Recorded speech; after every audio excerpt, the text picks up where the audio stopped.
네, 안녕하세요. 리히트 책방의 리히트입니다. 오늘은 부조리한 인간 세 번째, 정복입니다.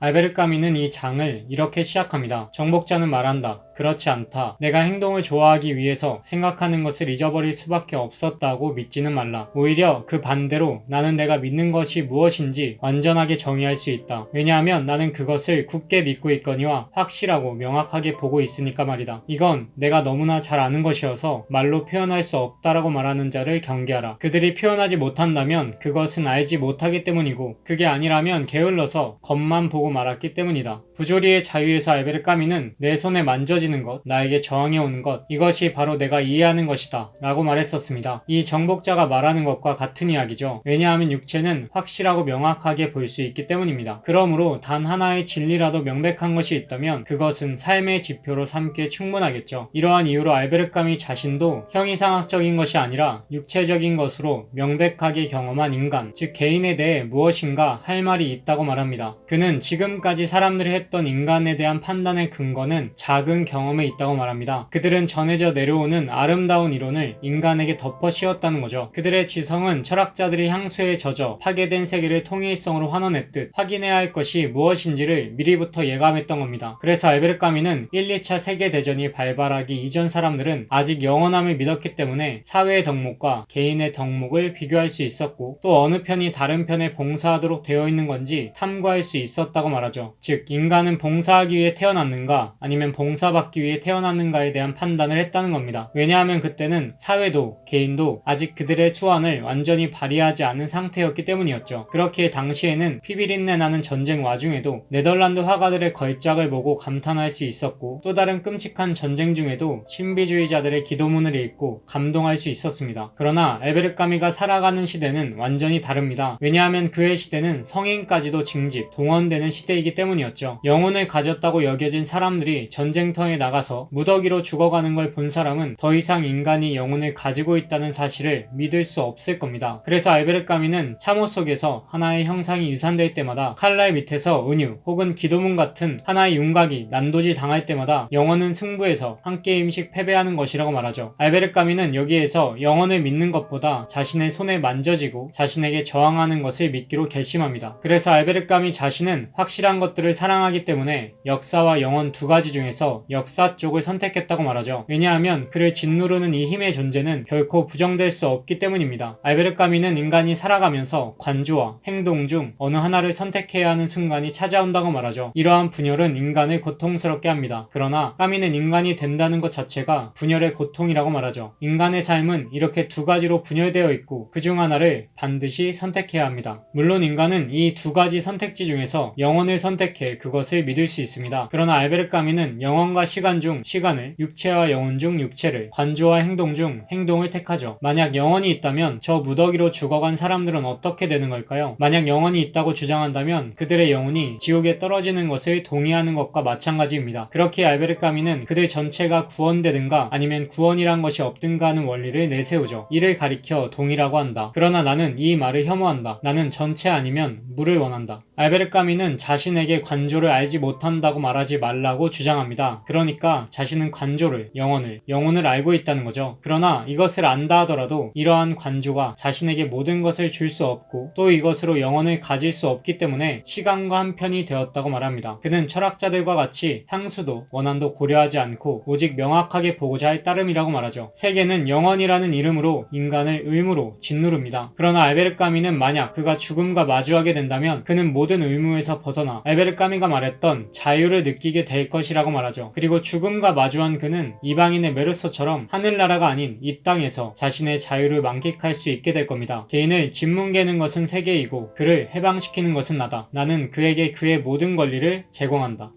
알베르 까미는 정복자들의 행동은 쓸모없다고 말합니다. 그들의 행동에는 열매가 없기 때문이죠. 이들의 모든 행동은 죽음이라는 무 앞에서 사라져버릴 것들입니다. 그러나 이 영상 초반에서 말했듯이 정복자들은 나는 내가 믿는 것이 무엇인지 완전하게 정의할 수 있다. 왜냐하면 나는 그것을 굳게 믿고 있거니와 확실하고 명확하게 보고 있으니까 말이다 라고 말했죠. 왜냐하면 그들에겐 육체만이 유일한 확신이기 때문입니다. 그렇기에 알베르 까미는 이렇게 말하죠. 나는 오직 육체로만 살 수 있다. 피조물의 세계가 나의 조국 왕국이다. 그렇게 정복자는 부조리하고 보람 없는 노력을 선택하는 겁니다. 알베르 까뮈는 이전에 정복자의 위대함이란 지리적인 것이었다고 말하죠. 그러나 지금은 그 기준이 바뀌었다고 말합니다. 왜냐하면 이제 이 말의 뜻이 완전히 달라져 더 이상 승전 장군을 가리키지 않게 되었기 때문이죠. 그는 이렇게 말합니다. 위대함은 진영을 바꾸었다. 그것은 한거와 내일 없는 희생 속에 있다. 그러나 돈 후안 그리고 배우들과 마찬가지로 정복자들은 반드시 죽습니다. 그들은 결코 영원을 이기지 못하죠. 그래서 알베르 까뮈 또한 승리는 오직 한 가지일 뿐이다. 그것은 바로 영원한 승리라고 말한 겁니다. 그러나 정복자들은 반드시 죽어야만 한다는 이런 본질적인 모순과 맞서서 인간적 모순을 지탱한다고 말하죠. 영원보다는 이 삶을 택하겠다는 겁니다. 나는 인간을 짓누르는 것 앞에서 인간을 찬미하고 그때 나의 자유, 나의 반항, 나의 열정은 그 긴장, 그 통찰, 그리고 그 기상천외의 반복 속에서 한 덩어리가 된다. 이렇게 인간은 인간 자신의 목적입니다. 그 어떤 개인도 다른 개인에게 봉사하거나 그들의 봉사를 받을 수 없죠. 왜냐하면 인간은 하나밖에 없는 목적이기 때문입니다. 그리고 그가 무언가를 원한다면 이 삶을 뛰어넘는 것에서 구하는 게 아니라 오직 이 삶 속에서만 구할 수 있죠. 정복자들의 승리와 극복은 죽음에 의해서 선언적으로 무의미하지만 그들은 끊임없이 승리하려고 하며 극복하려고 합니다. 또 이 정복자들은 부유합니다. 영원함이 아닌 유한함 속에서 사라져가는 인간을 발견했기 때문이죠. 그들은 이 땅에서 훼손된 피조물들을 발견하지만 그들이 사랑하고 찬양하는 유일한 가치, 즉 인간과 인간의 침묵을 만나게 됩니다. 바로 소멸해 버릴 것들에 대한 사랑이 그들을 가장 부유하게 하는 거죠. 알베르 까뮈는 이러한 지성을 찬양합니다. 그의 지성은 모든 철학자들이 떠나가려고 했던 인식의 사막을 밝혀 지배하죠. 그리고 지성만이 자신의 굴욕적 상황을 알며 그것을 구체적으로 드러내 보일 수 있습니다. 이 정복자의 지성은 육체가 죽으면 끝이라는 사실을, 자신의 정신은 육체와 함께 사라지리라는 것을 알고 있죠. 알베르 까뮈는 여기에 그의 자유가 있다고 말합니다. 그것은 이 몸과 동시에 죽을 것이다. 그러나 그러함을 안다는 것, 바로 여기에 그의 자유가 있다.